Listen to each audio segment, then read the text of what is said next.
Hey everybody, it's Steven GetMoneyMyrick, and in today's video I'm going to be talking about the new resonance gear that just got released within Idle Heroes. I'm going to be telling you exactly how you acquire it, some of the math and some of the numbers about what I think makes the most sense and what you should be doing with your resonance gear, which heroes you should be rolling for on that resonance gear, as well as just some general thoughts about the controversy of the difficulty of this event and the cost of this event. Before I get into that, I did want to say that if you're not subscribed to my channel, please consider subscribing. I try to make very educational Idle Heroes content, so if you want to be on top of the knowledge about Idle Heroes, please subscribe. So going into the event itself, the Grey Dwarves Blessing now has a new updated interface, specifically the Forge here. You know, we could always make the orange 5-star, 6 stars, and class suits, right? But they've added a new option, which is the resonance suit. And the cost of getting a new piece of resonance gear is extremely high, and that's one of the things that a lot of people are a little frustrated about.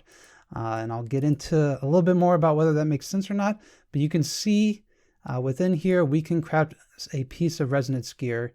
Specifically, if I wanted to do Ranger, I would need a set of Ranger gear, and then I need another set of 6-star gear, and then I need 200 million gold, and I would need 5,000 gems. So this is pretty dang expensive. Gold is a rare resource. Gems obviously are a rare resource. So you're not going to be able to get resonance suits for all of your heroes right away. It's definitely going to take some time to save up and figure out how you want to get them. I did want to touch quickly on the conversion that got added. Specifically, it allows you to take a... I have a bunch of warrior gear here on another account. I have a bunch of warrior gear, and I don't really have that many warrior heroes anymore. And so for 100 million gold, I could convert it to ranger gear, which is a good deal when you consider the cost of forging a new set of ranger gear is 100 million gold and 4,000 gems just by that part. And, I don't have any warriors. So if you have some leftover gear, you can spend 100 million gold and convert it. And same thing with your resonance suits. If you did a Ranger resonance suit and you wanted to switch it to an Assassin resonance suit, then you could spend that 100 million gold. So it's extremely expensive. All this stuff is very expensive, but it is a good option to have. And especially these resonance suits, they're going to help certain accounts clear higher difficulty things. It's going to make seal lands easier. It's going to make Valiant pushes easier. It's going to make a lot of things easier, which is good. It's just that they're extremely expensive. So we're going to go ahead because I'm going to craft the Ranger suit for Halora, and I'm going to go ahead and give up my Ranger gear and some 6-star gear, 200 million gold, and 5,000 gems, and we're going to forge this new piece of resonance gear for our Halora. Now, one very unique thing about this gear is that it is a little bit hero specific. No matter which hero you put this Ranger gear on, it's going to be better than the regular Ranger class gear. For example, you can see here, the Minstrel Bow is 5,556 attack and 7% attack versus 3,704 and 6% attack. So there is a big boost no matter what, but also it's going to be specific to the hero that you have it equipped to. There'll be a little bit extra increase in stats. So here's a table with every piece of gear and what the bonuses are, and it may be a little bit difficult for you to read, unfortunately, but what you can see is going across that every weapon will give 6% all damage dealt. Every pair of boots will give plus 10 speed. Every pair of armor is going to give 6% all damage reduction, and every accessory is going to give plus 8% HP. So you can know that those stats are always going to be the same for whatever piece of gear and whatever class, and that it's just going to be that specific hero that gets that bonus. So looking at my Scarlet Queen Halora here, you can see that Demon Hunter is getting the buff on the weapon, that Queen is getting the buff on my armor, that Flora is getting the buff on my accessory, and that a Queen is also getting plus 10 speed on the boots. And so next thing we have to do is re-roll that stat to get it on Scarlet Queen Halora. So the way you're going to reroll stats on your gear is actually within the Blacksmith tab. They've added 2 new tabs here, Disassemble Equipment and Hero Resonance. And you're actually going to need to come into this Hero Resonance here and re-roll which hero is getting the buff. So you have to remove the equipment that you want to re-roll. So I've removed the Ranger set from Halora right now, otherwise it won't show up. and you can see it gives you some options about how you can convert your gear to the hero you need. And I'll show you right now that it's got Flora. And every time you want to re-roll gear for a champion, it's going to require this 1,000,000 resonance dust.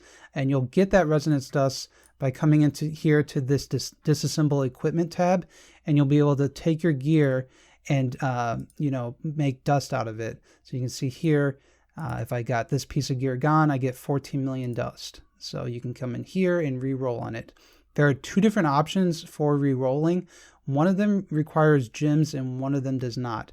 The gem one basically guarantees that after 6 attempts that you are guaranteed to get the hero that you want, to get the resonance hero you want. You would come up in here, you would say, I want Scarlet Queen Halora, and you'd spend 500 gems 6 times to guarantee 100% chance that you get the buff on Halora. I want to make a very clear statement, which is I think this is an awful, awful, awful, awful way to spend your gems. I'll get into the math behind the reason for that later in the video, but I strongly, strongly, strongly recommend do not use this advanced conversion unless, I can't even think of an unless thing. Like, honestly, it's just not worth it. It's just not worth it. So don't do it, okay? You can come in here, you click on resonance conversion, and you can see it switched the ranger that was getting it. I do not want Melassa, so I keep rolling for Scarlet Queen Halora, and it's going to take me a little while because you can see there are a bunch of different options for how many rangers there are. On average, you can see there's 19 different options, so it should take me a 1 in 19 chances, so it should take me on average 19 million resonance dust in order to get it. Okay, well, we got really lucky and we actually got it within just a few rolls here. And so you can see that it's got Scarlet Queen Halora, and that's what I want. So you would just go through and do this same upgrade process on all of your different pieces of gear. One thing I did want to talk about real quick is that the boots just give plus 10 speed, which is huge for PvP, but it's actually not that important for PvE. And specifically, and I'll get into this a little bit when I talk about which heroes I think you should build resonance gear for, but like Tix for doing a Valiant push, you don't necessarily want him to be going first. You want your Ignis to be going first. And so you could create some awkward situations if you give 10 more speed to your Tix. You're not losing any damage, you're not losing any HP, you're not losing anything that helps you in your Valiant push. You're just making it a little bit more awkward with getting the timing right for your speeds. So that's just something to keep in mind. You know, maybe it may not make sense for you to upgrade your speed. Again, on Scarlet Queen Halora being a PvP build, it's almost always going to make sense. Speed is one of the most important things, but just on some PvE builds, you might be able to save some dust by not re-rolling the speed on your boots. So I did want to give some math numbers about how much resonance dust you can expect to get from each piece of gear. You can see that they basically go up by a factor of 3 on every single rarity. So when you're dealing with the most basic green level 1 gear, you're only getting 243 dust, but you can see all the way up to a 6-star orange artifact will give you 129 million resonance dust, which is equivalent to 129 rerolls on gear. So I mentioned that I think the gems are a very, very bad value in order to guarantee the spots. And the reason because of that, and one way you can go about looking at the logic for that, is the new gear that got released in the guild store. So this was something that a lot of people probably were not even considering purchasing because they didn't need it, but now you may need some more gear in order to make rolls for your resonance gear.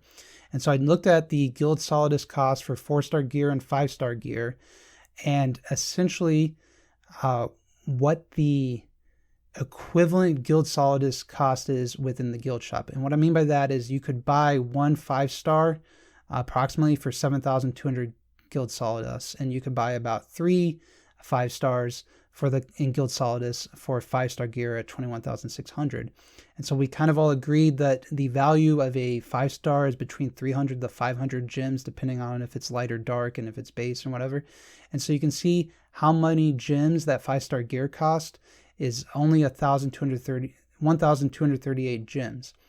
And so you can actually make 43 rolls with a 5-star piece of gear. And why do I say that? Because a 5-star piece of gear is 43 million resonance dust, right? Hopefully this is making sense. I'm worried I'm going a little bit too fast, but I'm basically saying that you could choose to buy the gear from the guild shop and get a lot of resonance dust for rerolls, and you're giving up some 5-star heroes and restocking fees for that. But you can see the gem value of a 5-star piece of gear relatively speaking, is 1,238, and that gives you 43 rerolls. And you can see here I have the number of heroes by each class, and typically right now you're probably going to be rolling for warrior, ranger, mage, or assassin, and so it's going to be about a 1 in 18 chance. And so this is some approximate math, it's not exact math, but you can see that just for this 413 gems you get 14 rolls, right? And so you have a pretty good chance to get that piece of gear, get what you need, as opposed to spending 3,000 gems. Same thing with the 5-star piece of gear, is going to give you 43 rolls, and so it's very likely statistically that you're going to get over 2 pieces of gear for that, which would cost you 6,000 gems in order to guarantee it using the gem guaranteed version. So I personally think it's a very, very bad deal to use gems to guarantee the heroes you get. I think you're better off, trying to get the guild from the guild, getting the gear from the guild shop if you're struggling and don't have enough gear.